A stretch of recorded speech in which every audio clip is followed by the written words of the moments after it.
Hello friends, आज का topic है हमारा आटा चक्की वाला मोटर। आटा चक्की मोटर जो होता है वो 3 फेज मोटर होता है।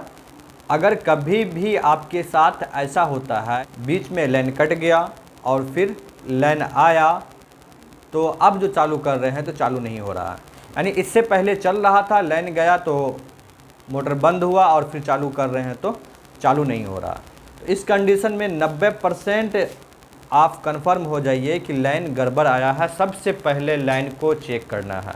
और वैसे भी अगर मोटर आपका चलना बंद हो जाए किसी टाइम भी तो सबसे पहला काम है कि हम लाइट को चेक करें कि मेरा बिजली सही सप्लाई आ रहा है या नहीं आ रहा है। मिस्त्री लोग जो आता है लाइन चेक करने के लिए तो लाइन को सही ढंग से चेक नहीं कर पाता है। अधिकतर मिस्त्री क्या करता है कि टेस्टर लेकर के आता है और तीनों फेज में सटा करके देखता है। अगर तीनों फेज में टेस्टर जल गया तो समझता है लाइन सही है, तीनों फेज में लाइन आ रहा है।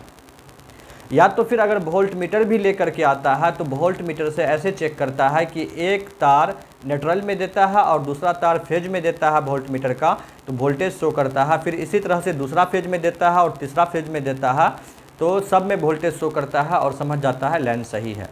कभी कभी मिस्त्री ट्रांसफार्मर के पास से लाइन को सीरीज कर देता है। सीरीज का मतलब ये हुआ कि अगर एक फेज ट्रांसफार्मर लाइन देना छोड़ दे और 2 फेज का लाइन सप्लाई दे रहा है तो उस कंडीशन में जिस फेज से लाइन छोड़ दिया गया है ट्रांसफार्मर का, तो उस फेज से भी काफ़ी घर में लाइट पंखा बल्ब जलता रहता है।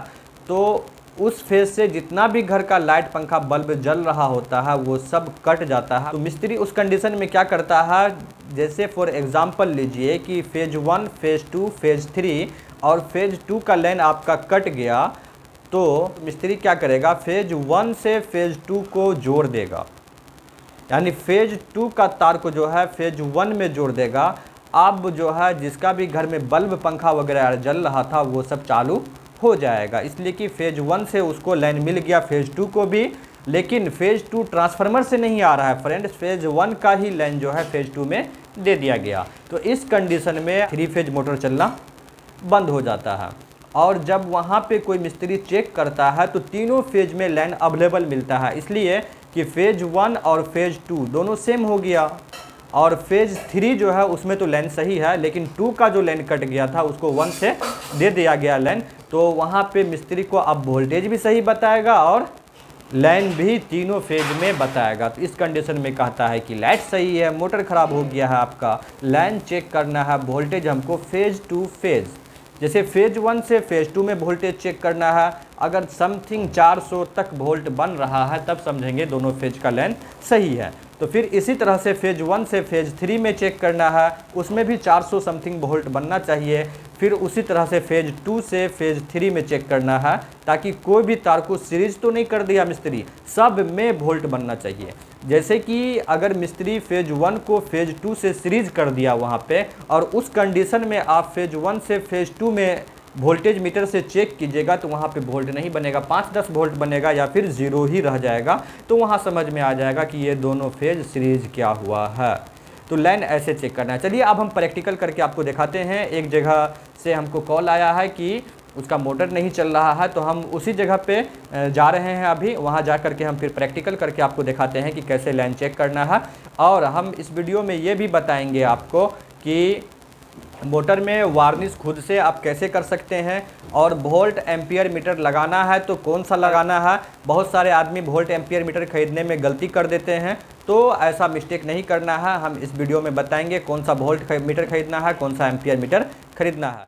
हेलो फ्रेंड्स, हम यहाँ पे एक 10 HP का मोटर चेक करने के लिए आए हुए हैं, जो कि नहीं चल रहा था। इसको खोल करके देखा गया, कॉइल में कोई दिक्कत नहीं है, कॉइल कहीं जला हुआ तो नज़र नहीं आ रहा है। तो अब इसको हम सेटिंग करेंगे और फिर इसको चेक करेंगे कि क्या दिक्कत है। आपको हम सारी दिक्कत बताएंगे इस वीडियो में। चलिए इसको हम सेट कर लेते हैं।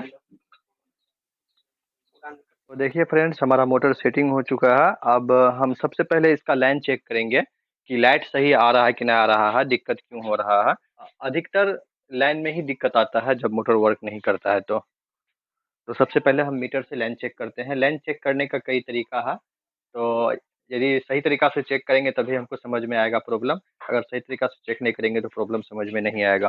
तो चलिए हम आज आपको कैसे चेक करना है थ्री फेज का वोल्टेज और लाइन सही है या नहीं है, तो आज हम आपको वीडियो में बताते हैं। देखिए फ्रेंड्स, लाइन चेक करने का मेन तरीका ये है कि बहुत सारे मिस्त्री आता है तो चेक ऐसे करता है कि एक अर्थिंग में देता है मीटर का तार को, दूसरा तार देता है फेज में, देखता है वोल्टेज बन रहा है कि नहीं। देखिए 209 208 ऐसे वोल्ट बन रहा है, दिख रहा है इस फेज में लाइन सही है। इसी तरह से दूसरा फेज में देता है वो, फिर देखता है लगभग 200 प्लस वोल्ट बन रहा है, सोच रहा है ये भी सही है। और फिर इसी तरह से तीसरा फेज में देता है, तो उसमें भी देख रहा है वोल्ट बन रहा है, तो वो भी सही है। तो लेकिन असल तरीका ये नहीं है चेक करने का, मेन तरीका ये है चेक करने का कि हम फेज से फेज को चेक करना है। फेज 1 से फेज 2 में तो 400 वोल्ट लगभग बनना चाहिए। तो देखिए इसमें फेज 1 से फेज 2 में 400 वोल्ट बन रहा है। और फिर उसके बाद हम फेज 1 से फेज 2 छोड़ देंगे, 3 में चेक करेंगे। तो फेज 3 में भी फेज 1 से 400 वोल्ट समथिंग बनना चाहिए। फिर उसके बाद हम फेज 2 से फेज 3 में चेक करेंगे। यदि फेज 2 से फेज 3 में चेक कर रहे हैं तो फिर हमारा 400 वोल्ट लगभग बन रहा है। इसका मतलब है कि लाइन मेरा सही है, लाइन में कोई दिक्कत नहीं है। तो अब आगे देखते हैं दिक्कत क्या है। हम एक बार स्टार्टर को खोल लेते हैं।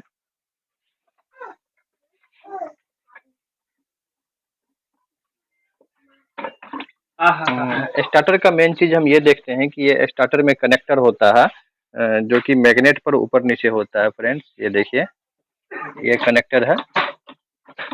अगर ये कभी कभी ऊपर चिपका हुआ रह जाता है कार्बन की वजह से, तो उस समय काफी दिक्कत होता है, लेकिन ये चिपका हुआ नहीं है, इसका मतलब स्टार्टर भी सही है। तो चलिए अब आगे का प्रोसेस हम देखते हैं कि मोटर वर्क क्यों नहीं कर रहा है। हम फ्यूज लगा करके चेक करते हैं मोटर को पहले कि मोटर में क्या दिक्कत आ रहा है चलने में।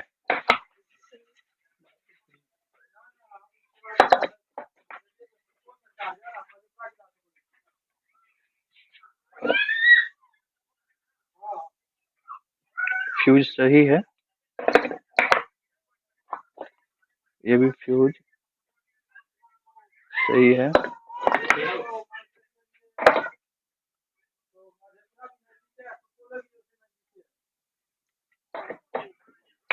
भी सही है। चलिए हम ट्राई करते हैं एक बार। देखिए फ्रेंड्स, मोटर मेरा चल गया है, यानी कि इससे पहले लाइन में दिक्कत था और अभी काफी देर से लाइन कटा हुआ था, यानी ट्रांसफार्मर में कहीं लाइन का प्रॉब्लम किया था वो। तो अभी शायद लाइन को सही किया है, इसलिए कि इससे पहले मोटर नहीं चल रहा था। तो काफी देर से लाइन कटा हुआ था, वो ट्रांसफार्मर पर से लाइन सही कर दिया, अभी हम चेक किए तो लाइन सही था। तो मोटर अब हमारा वर्क कर रहा है, मोटर चल रहा है मेरा। देखिए मोटर मेरा चल रहा है। तो हम 100% श्योर हैं कि लाइन में ही दिक्कत था यहाँ पे। चलिए हम मोटर का एम्पियर चेक कर लेते हैं कि मोटर किस कंडीशन में चल रहा है। एम्पियर भी बहुत इम्पोर्टेंट रखता है इस सब मोटर का चेक करना। तीनों फेज में समथिंग बराबर एम्पियर होना चाहिए। तो देखिए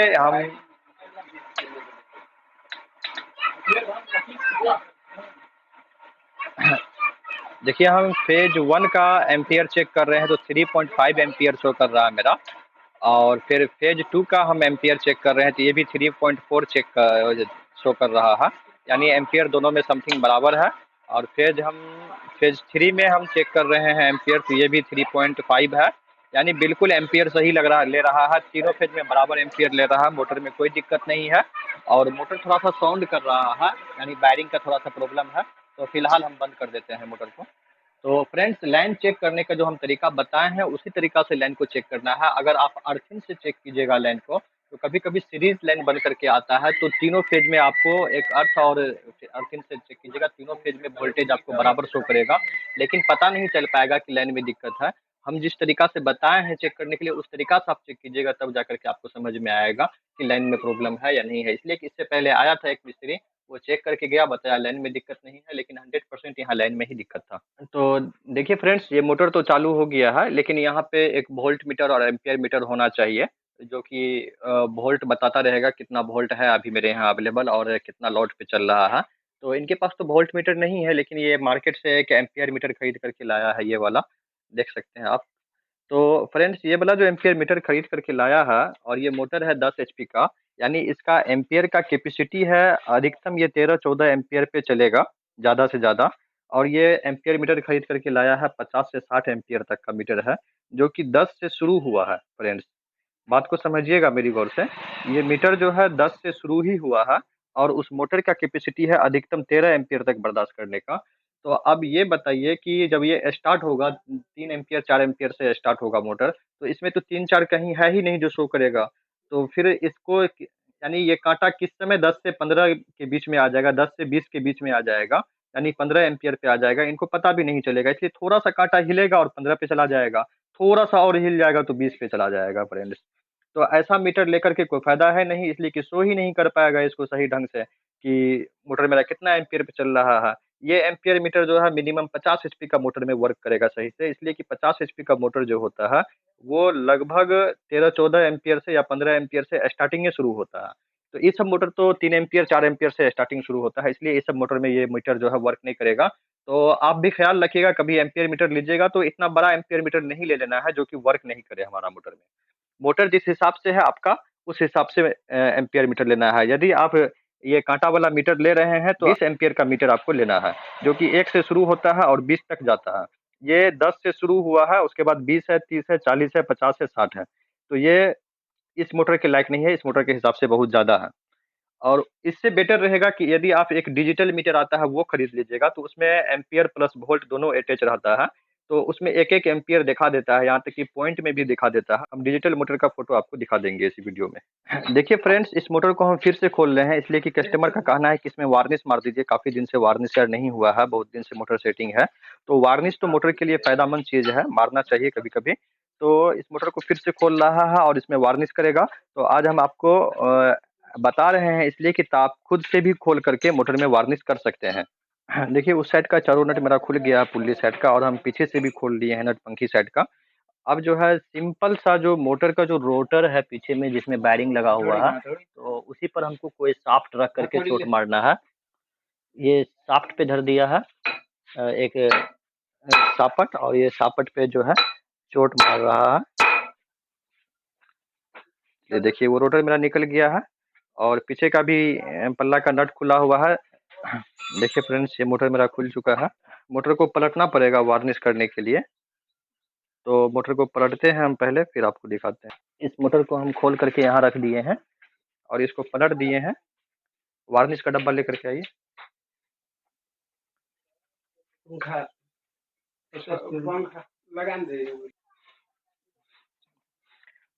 तो देखिए फ्रेंड्स, मोटर हम सिंपल सा पलट करके धर दिए हैं और वार्निश इसमें करना कोई बड़ा बात नहीं है। देखिए वार्निश को सिर्फ कॉइल पे गिराना है, इस हिसाब से गिराना है।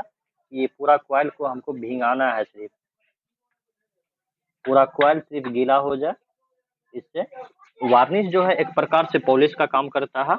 और यदि कहीं पॉलिश तार का उड़ने लगे, कभी-कभी मोटर हीट होने की वजह से तार में टेम्पर आ जाता है और उसका पॉलिश उतरने लगता है। तो कॉइल का इम्पोर्टेंट चीज़ होता है पॉलिश। तो पॉलिश जब उतरने लगता है तो वार्निश जब कर देता है तो फिर पॉलिश की मजबूती को वार्निश जो है बना देता है। इसलिए कि ये एक प्रकार से अच्छा गोंद है। देखिए फ्रेंड, इस तरह से झुका करके कॉइल में हमको डालना है। इससे यदि कॉइल पे कुछ कचरा भी है, यदि आटा का गुंडी वगैरह यार पड़ा हुआ है, तो वो उसी में जम करके मजबूत हो जाता है। उसमें चिंगारी मारने का या आग लगने का कोई संभावना पैदा नहीं होता है वार्निश करने के बाद। तो फ्रेंड्स सिंपल से है कि बस धीरे-धीरे डालना है इस पे, और एक ही जगह आप उछल दीजिएगा तो उससे कोई फ़ायदा है नहीं, कॉइल पे जाएगा नहीं, एक ही जगह उल्टा साइड बह जाएगा उस साइड में।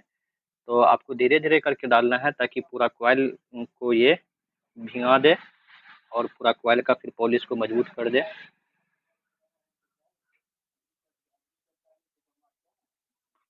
तो इस साइड से लगभग फ्रेंड्स हो चुका है। तो इसको आप थोड़ी देर में जो है हम पलट करके उस साइड से मारेंगे, यानी कि लगभग 1 घंटा के बाद। तो फ्रेंड्स आप भी इसी तरह से पलट करके उस साइड से कर देना है। अभी ये थोड़ा गड़ेगा, अभी जो यहाँ पे वार्निश पड़ा है, अगर अभी हम तुरंत पलट देंगे इसको, तो वो सब चू करके बोरा पर आ जाएगा। तो अभी ये नीचे की ओर गड़ेगा और कॉइल में जाएगा। तो इसको 1 घंटा छोड़ देना है, 1 घंटा के बाद पलट करके फिर से इसी तरह से मार देना है। इसमें एगो 200 वाट का बल्ब जो है बीच में जला देना है, ताकि ये हीट हुए और अच्छा से सूखने देना है इसको।